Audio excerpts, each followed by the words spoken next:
President Obama reportedly signing off on this. Sources say CIA operatives are on the ground in Libya and in contact with the opposition. And joining us to talk more about the CIA's possible role in Libya from Washington, former CIA counterterrorism analyst Michael Scheuer. Michael, thanks for being with us this morning. You're welcome. So there are reports out, again, that the CIA is on the ground in Libya, contacting and vetting the rebels. Is this setting the stage to arm them?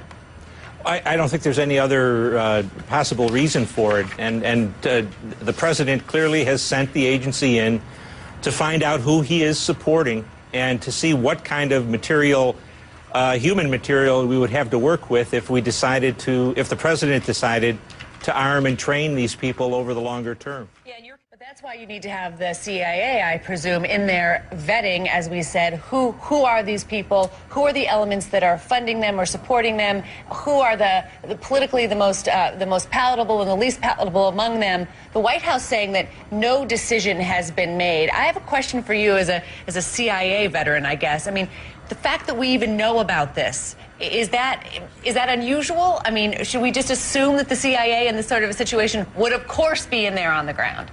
Well, you have to assume that the president wants the best information that he can get. And if he wants to have that information, he has to have somebody on the ground. And so, yes, I think you assume wherever there's trouble, you'll find the agency. New changes have Facebook and LinkedIn users worried about privacy. Facebook is adding contact lists from members' smartphones to their personal accounts. Facebook insists the lists aren't publicly visible. LinkedIn is reserving the right to use members' names and photos in ads unless the member opts out. Science fiction almost got it right. Face recognition technology has become part of daily life, but except instead of controlling security access to top secret spy facilities, the technology is being used to identify the people in that crazy picture from last weekend's beach party. It's all happening, of course, on Facebook, which has been quietly using face recognition software on every photo you upload. And today, a privacy group filed a complaint against Facebook with a government regulatory agency. Here's Nick Schifrin. Facebook knows me. It knows my friends. It tracks what I like, where I live. It knows my sisters are Christy and Laura. But now, Facebook also knows, well, my face. Of all its 500 million users, it can recognize my face out of everyone else's. Not just mine. If you're on Facebook, Facebook can recognize your face too. Here's how. While we've been uploading more than 20 billion photos, Facebook has been making biometric fingerprints of all our mugs. And now, Facebook has a massive collection of our faces, probably the largest collection in the world. Kinda cool. Kinda creepy. Controversial enough that European Union privacy officials have launched an investigation. Here's how it works. That's our intern, Brenna Williams. I'm going to upload some photos of myself. She's one of millions of people who's using this feature already. When Brenna uploads photos, Facebook recognizes her and her friends and says, hey, that's you, right? Most of the time, it is, and tagging becomes almost automated. Face recognition technology has been around for a while, mostly used by police. They even scanned people walking into the Super Bowl and caught 19 criminals. The guys at Face.com in Israel showed us how Facebook's technology works. They are the largest facial recognition company online. So this is Nick.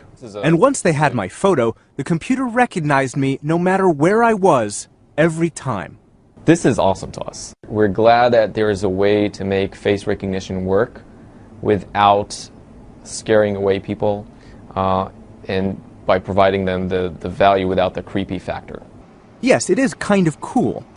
If you have hundreds, even thousands of unsorted photos, you can upload them, and you've got a searchable online album instantly.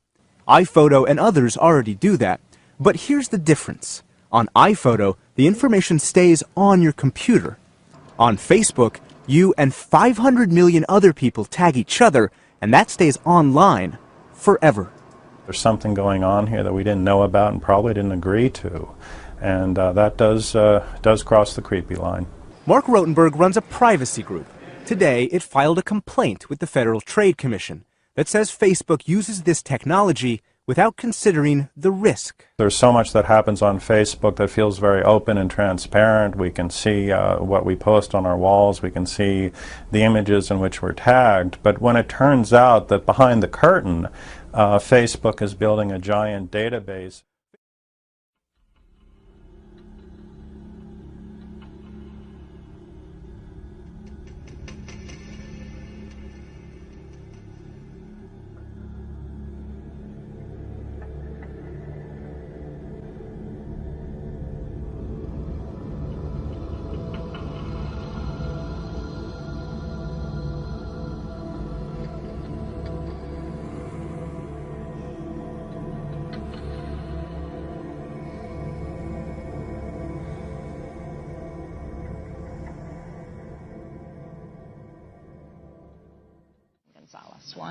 Well, America's spy agencies want to read your blog posts, keep track of your Twitter updates, even check out your book reviews on Amazon. That's the lead sentence to a new article on the website of Wired magazine titled U.S. Spies Buy Stake in Firm That Monitors Blogs, Tweets. The article reveals how the investment arm of the Central Intelligence Agency has invested in a software firm called Visible Technologies that specializes in monitoring social media sites, including blogs, Flickr, YouTube, Twitter, and Amazon. Noah Shachtman joins us here in our Firehouse studio. He broke the story. He's a contributing editor at Wired and editor of Danger Room, the magazine's national security blog. Okay, lay it out for us, Noah. What did you find? So the CIA in 1999 set up an investment arm called In-Q-Tel that sort of makes investments in technologies that the spy agencies would like to see grow. And their latest investment is in this company called Visible, which basically takes blog posts and takes Twitter updates and takes comments on YouTube videos and sort of sorts them out and decides which people have the most weight in the blogosphere, which people are the most influential, and also filters out certain keywords, decides whether certain posts are hostile or positive. And it's basically a way for them to sort of keep track on what's going on in Twitter, on the blogs, et cetera, et cetera.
First, friend lists.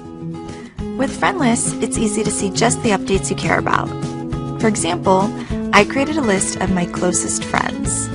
So now, when I click on it, I see just their posts. From here, I can also post a photo or status so just my close friends can see it. Second, Newsfeed is better. Now it's easy for me to hide updates I don't care about from Newsfeed. And to spot the most interesting stories since I last checked Facebook. I don't have to worry about missing things since top stories and recent stories are in one place. Third, Ticker. Soon, no matter where you are on Facebook, you'll start seeing a new ticker on the top right of your screen. Ticker shows you what your friends are doing and lets you join them in real time. You can click any story in Ticker as it slides by to view what's going on and join in.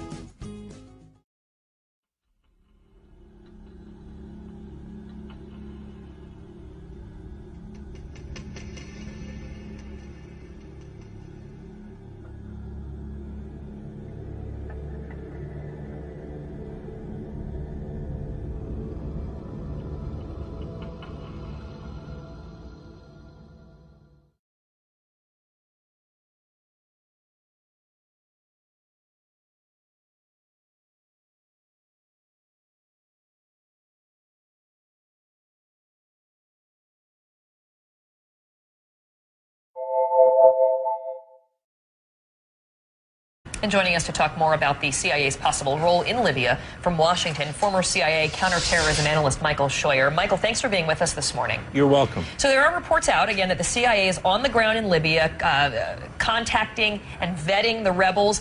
Is this setting the stage to arm them? I don't think there's any other possible reason for it. And the president clearly has sent the agency in to find...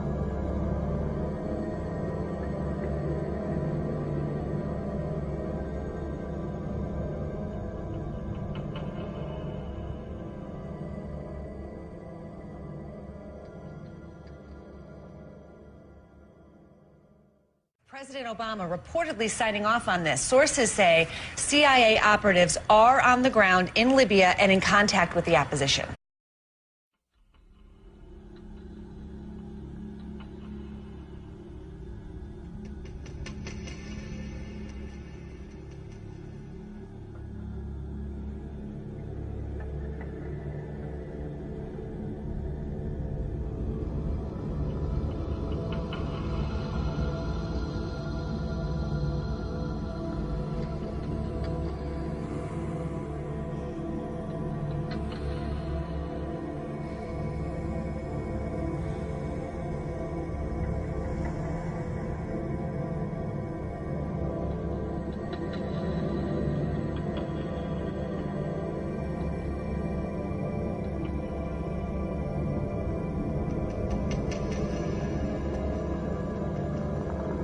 Find out who he is supporting and to see what kind of material, human material, we would have to work with if we decided to, if the president decided to arm and train these people over the longer term. Yeah, but that's why you need to have the CIA, I presume, in there vetting, as we said, who are these people, who are the elements that are funding them or supporting them, who are the politically the most palatable and the least